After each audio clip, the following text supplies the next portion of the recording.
कश्मीरी लड़का है तो फिर वो प्रयास करते हैं कि उनके रिश्तेदारों को बुलाकर, घर वालों को बुलाकर फिर उनसे संपर्क स्थापित किया जाता है और उनको बहुत समझाया जाता है कि आप गलत रास्ते पर हो, आप सरेंडर कीजिए।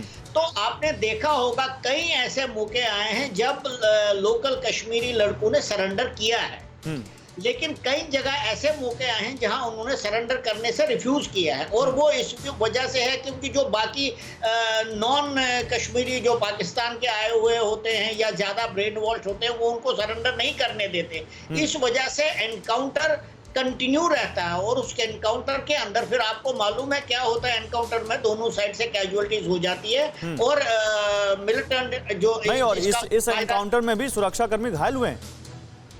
वो तो हमेशा ही होगा क्योंकि आप इतना ज्यादा रिस्क ले रहे हैं। वो देखिए, वो एक छुपी जगह में है, आप ओपन में हैं, तब भी आप उनको मौका दे रहे हैं सरेंडर करने का और आप एक बहुत बड़ा टारगेट पेश कर रहे हैं, तो हमेशा सिक्योरिटी फोर्सेस की कैजुअलिटीज होती है। सनम शाह मुस्कुरा रहे हैं सर, जब आप ये बात कह रहे हैं तो शायद सनम शाह को ये बात फनी लग रही है या उनको ये बात अच्छी नहीं लग रही। क्या हुआ सनम शाह, क्यों आप मुस्कुरा रहे हैं? सर हमें 2-2.5 साल से आतंक सुन के मुस्कुराते हैं सर। मैं आज आपसे ये पूछना चाहता हूं सर, बीजेपी और देश के प्रधानमंत्री जी ने कहा है पुंछ से लेकर कन्याकुमारी तक बॉर्डर है, सीढ़ी पर नहीं मार सकती है। सर ये ड्रोन कैसे आ रहे हैं, ये आतंकवादी कैसे आ रहे हैं, इनको बॉर्डर से कौन भेज रहा है? सर मैं तो मुस्कुराऊंगा ही, मुझे पता है मैं इस कमरे के अंदर नहीं, आपके सवाल बिल्कुल वाजिब हैं सनम शाह, आपके सवाल वाजिब हैं कि ये लोग कैसे आ रहे हैं। ये सवाल तो हमने भी पूछा कि ड्रोन कैसे आया, लेकिन मेरा सवाल कुछ और है। इस सवाल के साथ इन आतंकियों को आने से रोकने में जो सुरक्षा बल अपनी जान तक दांव पर लगा रहे हैं, ये आतंकी हो सकता था इससे कहीं ज्यादा 10-20 गुना आ जाते अगर ये सुरक्षा बल वहां पर ना होते। हो सकता है कई बार 100% कामयाबी नहीं मिलती, आप भी कोई काम करते होंगे तो उसमें कामयाबी नहीं मिलती होगी, तो क्या आपके पूरे एफर्ट पर सवाल उठा दिया जाए? ये जो सुरक्षा बल वहां पर अपनी जान दांव पर लगा रहे हैं, क्या महबूबा मुफ्ती जो इस सवाल उठा रही है इस पर आप साथ दे रहे हैं उनका? मेरा सवाल सुन लीजिए, क्या आप महबूबा मुफ्ती से सहमत है, नहीं है, हाँ या ना? सर मैं सहमत अपनी बात से हूं, मैं पीडीपी का प्रवक्ता नहीं हूं, ना पीडीपी पार्टी से हूं। मैं पीडीपी की लाइन पूछ ही नहीं रहा हूं, मैं तो कांग्रेस की लाइन पूछ रहा हूं जी, मैं तो कांग्रेस की लाइन पूछ रहा हूं, मैं पीडीपी की लाइन पूछ ही नहीं रहा हूं। पीडीपी की लाइन तो उनके नेता ने क्लियर कर दी।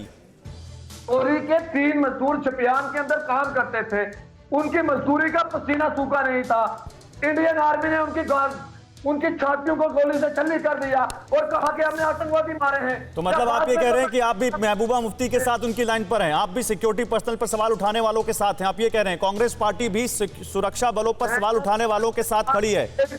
कांग्रेस पार्टी की बात नहीं करें सर, मेरा अपना है, मैं जम्मू कश्मीर आप कांग्रेस से हैं तो मैं किसकी बात करूंगा?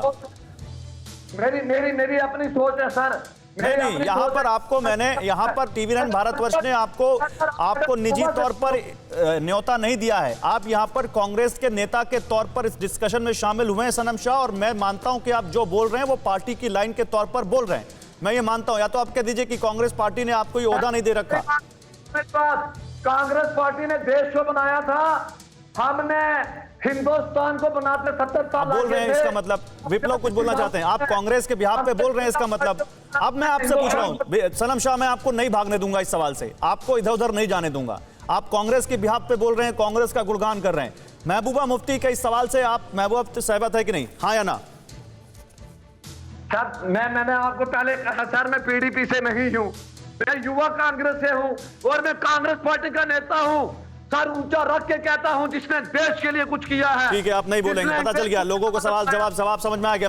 अड़ी सोमवार से शुक्रवार शाम 6 बजे सिर्फ टीवी9 भारतवर्ष पर।